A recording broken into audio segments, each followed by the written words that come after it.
कोटा की जनता क्या सोचती है, रोड से वहां पर रिपोर्ट आपके सामने रखते हैं। कोटा बूंदी लोकसभा सीट पर क्या है जनता का मिजाज और 24 में कौन किस पर पड़ेगा भारी। और हम पहुंचे हैं कोटा, और कोटा में जब शहर की बात होती है तो रोड से रिपोर्ट की बात होती है, और रोड से रिपोर्ट दिखाने की मैं कोशिश करूंगा और बताऊंगा किस तरीके से चुनावी मिजाज में माहौल क्या है। रोड से रिपोर्ट मैं कर रहा हूं तो यहाँ पे सबसे पहले आप देखेंगे ठेला लगा हुआ है चाट पकौड़े का। अंकल क्या नाम है आपका? ताराचंद खत्री। खत्री साहब, ये बताइए कि यहाँ माहौल क्या है कोटा बूंदी लोकसभा सीट से, किसका माहौल है, चुनावी मिजाज बताइए। नहीं, माहौल तो अभी ओम बिरला जी का ही है। हाँ। और दूसरा क्या है, इन्होंने मोची थे उनको छतरियां बांटी हैं। हाँ। जो जूते गांठने वाले थे उनको इतना मतलब है ये छतरियां बांट के। आप तो माहौल बताइए कि देश की संसद में बैठने वाला व्यक्ति जिसने सारा काम किया उसका माहौल, या फिर राहुल गांधी की पार्टी वाला और जो बीजेपी के बागी हैं प्रहलाद सिंह गुंजल उनका माहौल? नहीं, माहौल तो ओम बिरला जी का ही है। जहाँ भी जाते हैं बिरला जी का ही आ रहा है, क्योंकि उन्होंने जो काम। कोटा की जनता जो है मोदी को पसंद कर रही है कि राहुल गांधी को?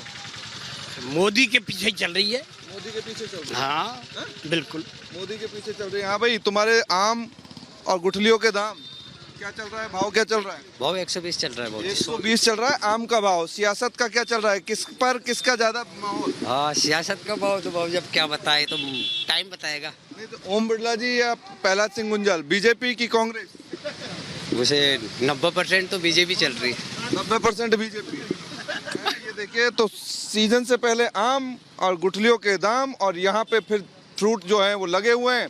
रोड से रिपोर्ट में लगातार आपको दिखा रहा हूँ, और यहाँ पे बुजुर्ग कुछ साथी खड़े हुए हैं। बुजुर्ग जो हैं वो उनसे ज़्यादा जानकारी सियासत में शायद कोई नहीं रखे, क्योंकि बहुत सारा अनुभव इनको होता है, बहुत सारे आम चुनाव इन्होंने देख लिए। कितने आम चुनाव आपने देखे, सबसे पहले आपसे जानना चाहूँगा। हमने तो सर अपनी लाइफ में, आई एम 75 ईयर ओल्ड हूँ मैं। सबसे पहला वोट जब आपने आम चुनाव में डाला तो किस पार्टी को डाला था, और उस वक्त कौन नेता था यहाँ? इस सबसे पहले वोट जो मैंने डाला वो मैंने बीजेपी को डाला था। अच्छा, सबसे पहले कौन सा सन था वो उस वक्त? उस समय 78 में। यस, 78 था। मतलब उस टाइम तो शायद जनसंघ। हाँ, जनसंघ था, जनसंघ। यस, जनसंघ की बात थी। तो जनसंघ के वक्त के यहाँ पे लोग हैं जिन्होंने उस वक्त जनसंघ को वोट डाला। बिल्कुल ठीक है सर। हाँ, जनसंघ का वक्त। जी सर, जी सर। तो ये बताइए अंकल कि यहाँ माहौल किसका है, कितना मतलब बीजेपी, कितना कांग्रेस, कितना नरेंद्र मोदी? यहाँ पर जो सर है, यहाँ जो इस वर्तमान में जो MP साहब हैं, उनका कार्य क्षेत्र बहुत बढ़िया है, कार्यकाल। इसलिए यहाँ पर माहौल तो बीजेपी का है सर। माहौल बीजेपी का? बिल्कुल सर। मतलब जिस तरीके से वो लोकसभा स्पीकर बहुत काम किया उन्होंने, बहुत काम किया कोटा के लिए।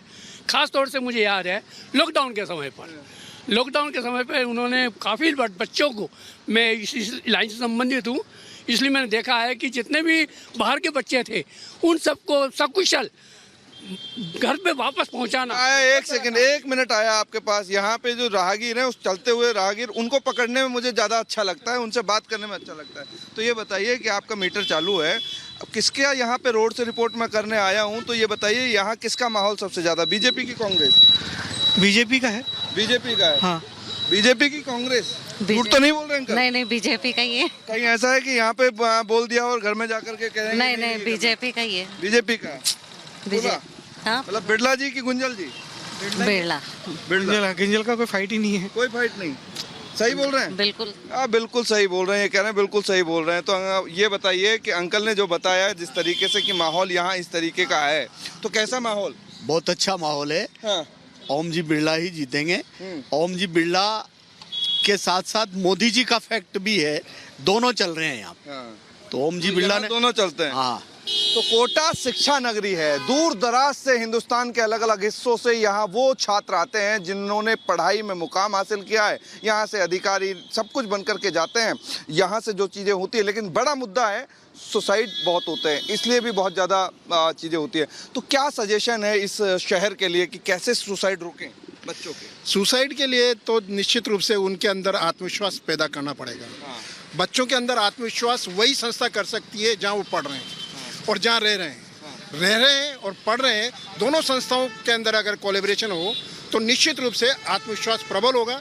उनको सुविधाएं खेलने कूदने की सुविधाएं जब मिलेगी ज़्यादा तो निश्चित रूप से वो जो है। आजकल पार्टियों को क्या करना चाहिए, नेताओं को क्या करना चाहिए, जो आम जनता ये बताए कि नेताओं को ये करना चाहिए जिसकी वजह से ये आत्महत्याएं रुक जाए? नेताओं को बॉन्ड करना चाहिए। नेताओं को जो सरकार में है उनको बॉन्ड करना चाहिए, नियम बनाने चाहिए, कानून बनाने चाहिए कि बच्चों को इंटरटेनमेंट भी मिले, बच्चों को गेम्स भी मिले, हर वह जगह जहाँ वो मतलब अपने अंदर एक नई जीवन स्फूर्ति ऊर्जित कर सके। हिंदुस्तान के कोने से लोग आते हैं, पढ़ते हैं, अधिकारी बनते हैं, जरूर करते हैं। और यहाँ ये देखो ट्रैक्टर वाले जो भाई साहब हैं, इनसे जरूर जानूंगा मैं। और उससे पहले एक बार रुकिएगा, कहाँ से हैं आप? मंडाना से। अच्छा, लोकसभा चुनाव है तो ये बताइए कि यहाँ किसका मिजाज अच्छा है, बीजेपी की कांग्रेस? बीजेपी का। बीजेपी का है। अम्मा क्या नाम है आपका? मोनी। अच्छा, ये बताइए कि बीजेपी की कांग्रेस? हाँ बीजेपी। बीजेपी का है। ये झूठ बोल रहे हैं कि सही बोल रही है, जल्दी बताइए। सही बोल रहे हैं। हाँ? सही बोल रहे हैं। एक काम कीजिए, थोड़ा सा आगे लीजिए। चलाइए। हाँ, तो ये बताइए कि स्थिति क्या है? अब इतना तो हम जानते नहीं स्थिति क्या है। तो यहाँ पे जो चीजें हैं वो किस तरीके से देखते हैं आपकी, भाई क्या है मामला? जब आपके साथ में बैठते होंगे सवारी, तो सवारी क्या बात करती है? सवारी तो बीजेपी की करती है। सवारी बीजेपी की बात करती है। हाँ। ये कह रहे हैं कि सवारी बीजेपी की बात करती है। भाई सवारी बीजेपी की बात करती है। ट्रैक्टर वाले से प्रॉमिस मैंने किया था, ट्रैक्टर वाले से बात करूंगा। हाँ भाई, क्या नाम है आपका? वीरेंद्र सिंह खींची। खींची जी, ये बताइए कि स्थिति क्या है? नरेंद्र मोदी जीतेंगे। नरेंद्र मोदी जीते? हाँ। नरेंद्र मोदी जीतेगा भैया। यहाँ पे क्या नाम है आपका? गजेंद्र शर्मा। ये बताइए माहौल किसका, बीजेपी की कांग्रेस? भारतीय जनता पार्टी। भारतीय जनता पार्टी का माहौल है। कहाँ किसका माहौल है यहाँ, बीजेपी का कि कांग्रेस? बीजेपी। हैं? अरे अंकल, ट्रैफिक में फंसे पड़े हो, हॉर्न पे हॉर्न बजा रहे हो। ये बताइए कि माहौल किसका है यहाँ पे सियासी? बीजेपी का है क्या? बीजेपी का है, कांग्रेस का नहीं है। बीजेपी का है कि कांग्रेस का माहौल? कोटा में क्या कह रही है पब्लिक? बीजेपी का माहौल। क्या बोलती पब्लिक? बीजेपी का माहौल है। रोड पे क्या सुनने को मिलता है? रोड की रिपोर्ट बताओ। बस बीजेपी। रोड पे बीजेपी की है मामला, रोड पे बीजेपी का माहौल ज्यादा है। तो आंटी से पूछेंगे, आंटी से बात करेंगे। आंटी, फ्रूट लिए आपने? जी। हैं? फ्रूट सस्ते कि महंगे? सस्ते। सस्ते चल रहे हैं, फ्रूट सस्ते चल रहे हैं भाई। तो आंटी ये बताइए। तो सस्ते ही है। तो ये बताइए कि आम चुनाव चल रहा है, लोकसभा क्षेत्र कोटा बूंदी का मैं सियासी मिजाज जानने की कोशिश कर रहा हूँ। तो स्थिति बताइए कि क्या है, किसका माहौल ज्यादा चल रहा है? अभी तो कांटे की टक्कर है। कांटे की टक्कर है? बराबर है, मतलब देखो। बराबर है। ये अंदर की रिपोर्ट है। अंदर की है। ये आंटी कह रही है कि अंदर की रिपोर्ट है, स्थिति ज़्यादा खराब है। और यहाँ पे देखिए, ये अस्पताल है और अस्पताल में तो नहीं जाऊँगा, लेकिन हाँ मेडिकल दुकान पे ज़रूर मैं जाऊँगा और यहाँ जानने की कोशिश करूँगा। क्योंकि मेडिकल एक ऐसी जगह होती है कि लोग बहुत आते हैं, चर्चा शुरू करते हैं, और चर्चा शुरू करते हैं तो बातचीत भी करेंगे। दोस्त क्या नाम है आपका? भुवनेश। उन्हें जी ये बताइए कि बहुत सारे मरीज आते होंगे, चर्चा वर्चा होती होगी, बैठते होंगे, गपशप होती होगी। तो सियासी गपशप में रोड की रिपोर्ट में क्या? ये तो जो सत्ता पक्ष है अभी, हाँ, मोदी सरकार है, उसी के फेवर में पब्लिक बोल रही है। मतलब मोदी के फेवर में बोल, मोदी के फेवर में बोल। ये झूठ तो नहीं बोल रहे हैं? नहीं, बिल्कुल 100% सही बोल रहे हैं। यहाँ से ओम जी 100% जीत रहे हैं और उनके सामने जो दूसरा कैंडिडेट है वो कहीं भी नहीं टिकता। ओम जी का व्यवहार। राहुल गांधी यहाँ से पदयात्रा लेकर के निकल गए, पैर में छाले पड़ गए, पैदल चल लिए, वो किसानों के लिए मर लिए, और कह रहे हैं वो हाड़ौती की जनता उनके साथ है। आप कह रहे हैं बीजेपी? साहब, राहुल गांधी ने कैबिनेट के पास हुआ ऑर्डिनेंस को बाहर आके फाड़ दिया। पैदल यात्रा चलने से क्या होता है? आप देखिए ना, ये कहते हैं अहंकार है। अहंकार किसे कहते हो आप? ये है अहंकार। पब्लिक का मूड क्या है, और रोड से रिपोर्ट मैं कर रहा था, मैंने बताया सियासी मिजाज क्या है कोटा बूंदी लोकसभा सीट का। और जब कोटा बूंदी लोकसभा सीट का सियासी मिजाज आपने देखा, रोड से रिपोर्ट मैंने आपको दिखाई कि पब्लिक के मन में क्या है, वोटर का मिजाज क्या है, और 24 में मोदी करेंगे 400 पार या फिर गठबंधन का हो जाएगा बेड़ा गर्क।